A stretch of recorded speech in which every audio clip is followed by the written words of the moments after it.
The Poem of the Man God. The Third Year of the Public Life. Chapter 368.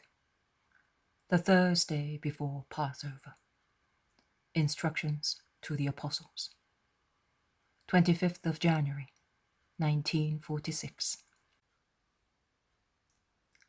On their way back to Johanna's house, while they are spread out among the people crowding the streets and separating from one another the many disciples who are following Jesus, Peter, who is with the Master, and the two sons of Alphaeus, asks, "Lord, now that we can speak a little to each other, will you tell me something about which I have been thinking since last night?"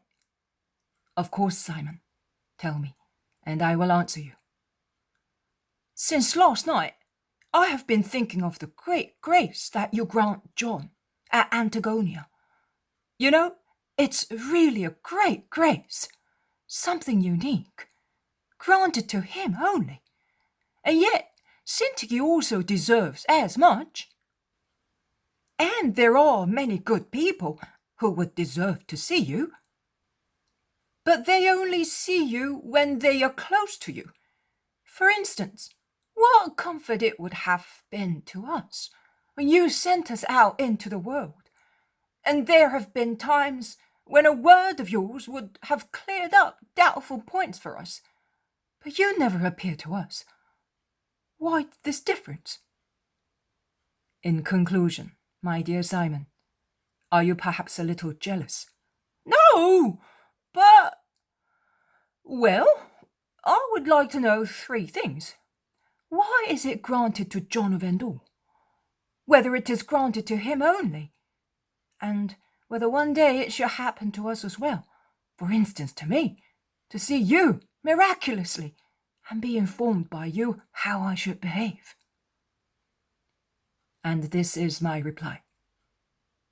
The grace is granted to John because he is a most willing spirit, but he, because of his past adventures, has some weaknesses which are more physical than anything else, and might spoil the edifice of his elevation to God, which he built.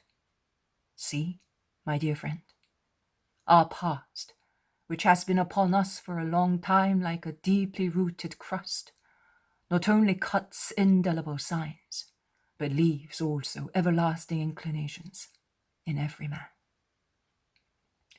Look, for instance, at that little house built at the foot of the mountain. The water, which runs down the mountainside when it rains, has slowly penetrated into it.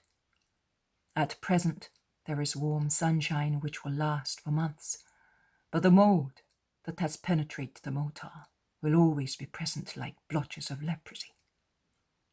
The house has been abandoned because it has been declared infected. In more severe days, the house would have been demolished completely, according to the law. Why did such a disaster happen to the poor house?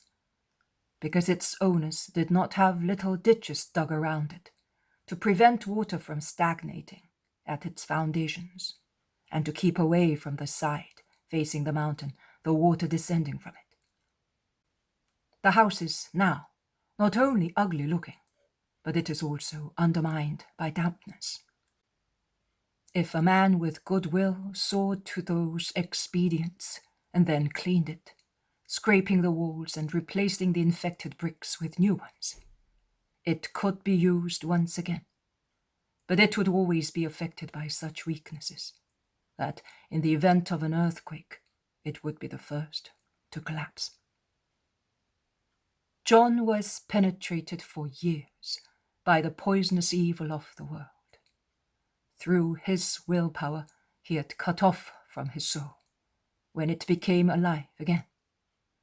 But there are weaknesses still left, hidden in his flesh, in his inferior part. His spirit is strong, but his body is weak, and the flesh causes storms when its incentives link up with elements of the world, capable of shaking one's ego. John, how many particles of his past have been removed by what happened? I help his resistance, his purification, his victory over his resurgent past. I give solace to his too bitter suffering as best I can, because he deserves it, because it is just to help a holy will when all the wickedness of the world attacks it. Are you convinced? Yes, Master, I am. And do you appear to him only? Jesus smiles, looking at Peter, who is gazing at him from below, like a child watching the face of his father. He replies, not to him only, to others also, who are far away, building up their holiness laboriously and all alone. Who are they? There is no need to know that. James of Alphaeus asks, and what about us? For instance, when we shall be alone and, who knows, how we shall be tortured by the world, will you not help us with your presence? You will have the Paraclete with his light. All right, but I do not know him, and I think that I will never succeed in understanding him. You instead. Oh, say, here is the Master, and I will ask you what I must do, knowing for sure that it is you, says Peter, and he concludes, the Paraclete, too high for a poor fisherman. I wonder how difficult his language is, and how light he is.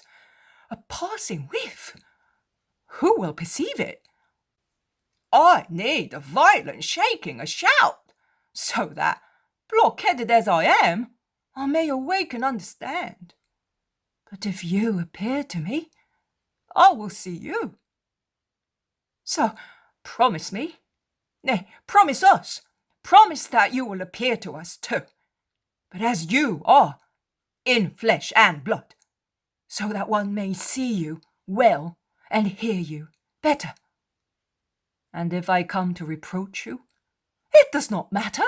At least, you two agree, don't you? We shall at least know what is to be done. Alphaeus' two sons nod assent. Well, I do promise you. However, believe me, the Paraclete will make himself understood by your souls. But I will come and say to you, James, do this and that. Simon Peter, it is not right for you to do that. Judas, fortify yourself to be ready for this or that. Oh, very good. I feel better now. And come often, mind you, because I shall be like a poor lost child who does nothing but weep and do the wrong thing. And Peter almost begins to weep now. Judas Thaddeus asks, could you not do so for everybody even now? I mean, for those who are doubtful, guilty, abjurers, perhaps a miracle? No, brother.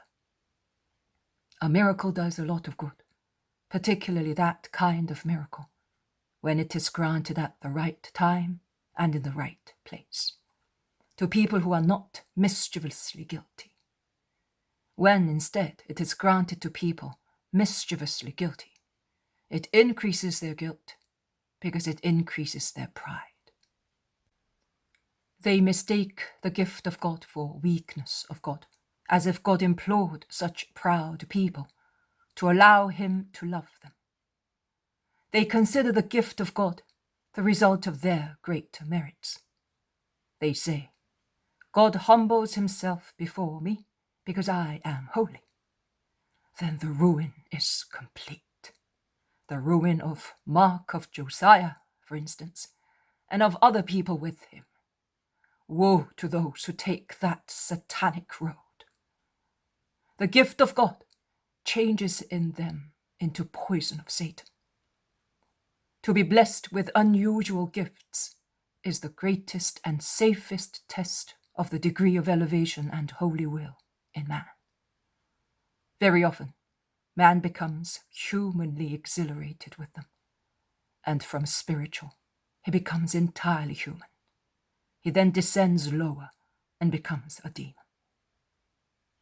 Why do does God grant them then? It would be better if he did not. Simon of Jonah, when your mother wanted you to learn to walk, did she keep you in swaddling clothes and in her arms all the time? No, she put me on the floor with my legs free. Did you ever fall? Innumerable times. Also because I was since I was a child, I wanted to do things by myself, and I maintained that I did everything well. But you no longer fall now. Of course not. Now I know that it is dangerous to climb on the back of a chair, that it is wrong to make use of rain pipes to descend from the roof to the ground, and that it would be foolish to try to fly from the fig tree into the house, just like a bird. But when a child, I did not know, and if I did not get killed, it is a real mystery. But little by little I learned to make the right use of my legs and also of my brains. So, God did a good thing in giving you legs and brains, and your mother also did a good thing in letting you learn at her own expense? Most certainly! And God does likewise with souls. He gives them gifts, and like a good mother, he warns and teaches them. But then everybody must consider by himself how to use them. And if one is a blockhead? God does not give gifts to blockheads. He loves them because they are unhappy, but he does not give them what they could not appreciate. But supposing he did give them, and they used them wrongly? God would treat them for what they are, disabled people, and consequently not responsible. He would not judge them. And if one is intelligent when one receives them, and later becomes silly or mad? If the change is due to disease, one is not guilty of not using the gift. But one of us, for instance, Mark of Josiah, or somebody else then? Oh, in that case it would be better for him not to be born. But that is how the good are separated from the wicked. A painful but just operation. Which is the interesting subject of your conversation. Does it not concern us? Ask the other apostles, who thanks to the widths of the street have been able to join Jesus. We were speaking of many things. Jesus told me a parable on the leprosy of houses. I will repeat it to you later, replies Peter. What superstition, however, really worthy of those days. Walls are not affected by leprosy. Foolish ancient people applied animal characteristics to clothes and walls. Absurd theories which make us ridiculous, remarks the Iscariot, displaying his learning. Not quite as you say, Judas. Under an apparent fiction, suited to the mentality of those days, they achieved an important scope, which corresponded to holy foresight, just like many other precepts of old Israel. Precepts safeguarding the health of the people. It is the duty of legislators to keep people healthy.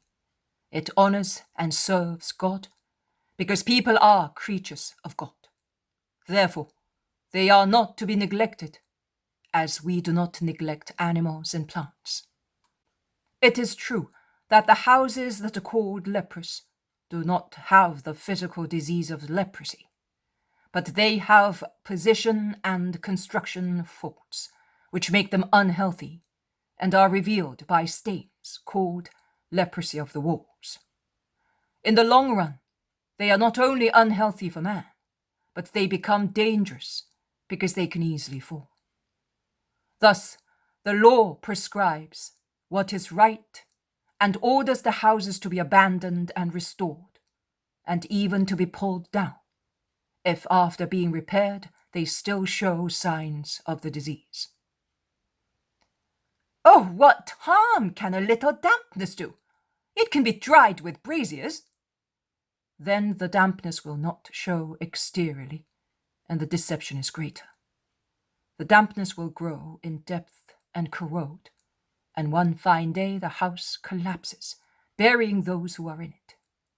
Judas, Judas, it is better to be exceedingly watchful than imprudent. I am not a house.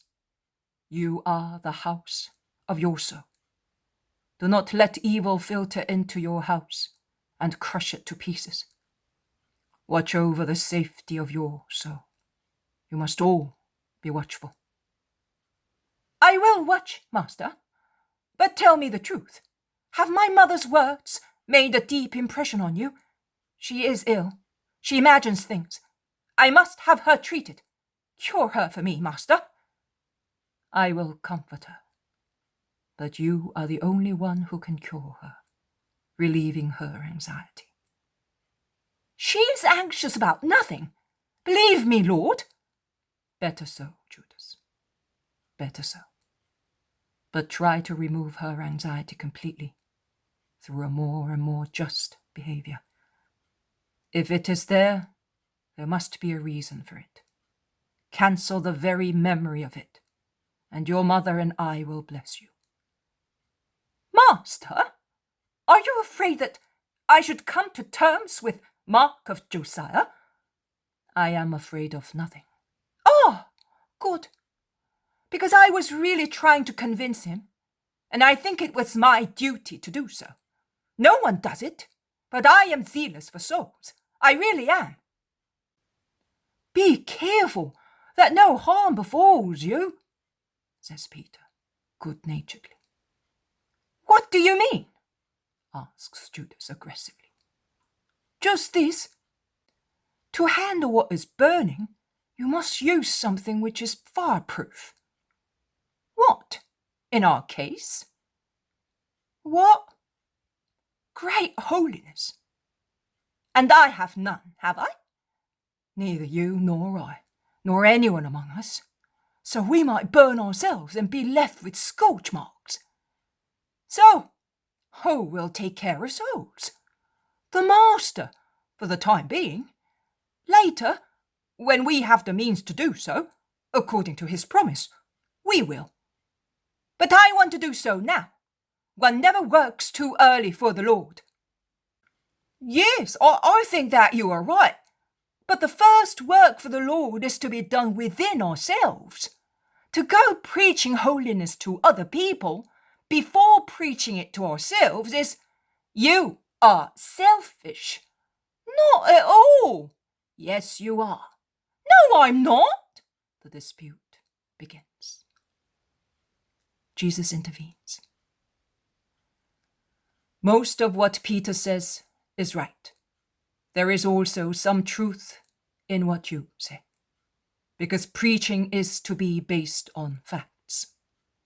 So you may sanctify yourselves in order to be able to say, do what I do, because it is right. And that corroborates what Peter says. But to work on other souls also helps to perfect our own, because we are compelled to improve ourselves, lest those to be converted should criticize us. But here we are at Johanna's house. Let us go in and enjoy being among workers of the Lord and preach through facts future times.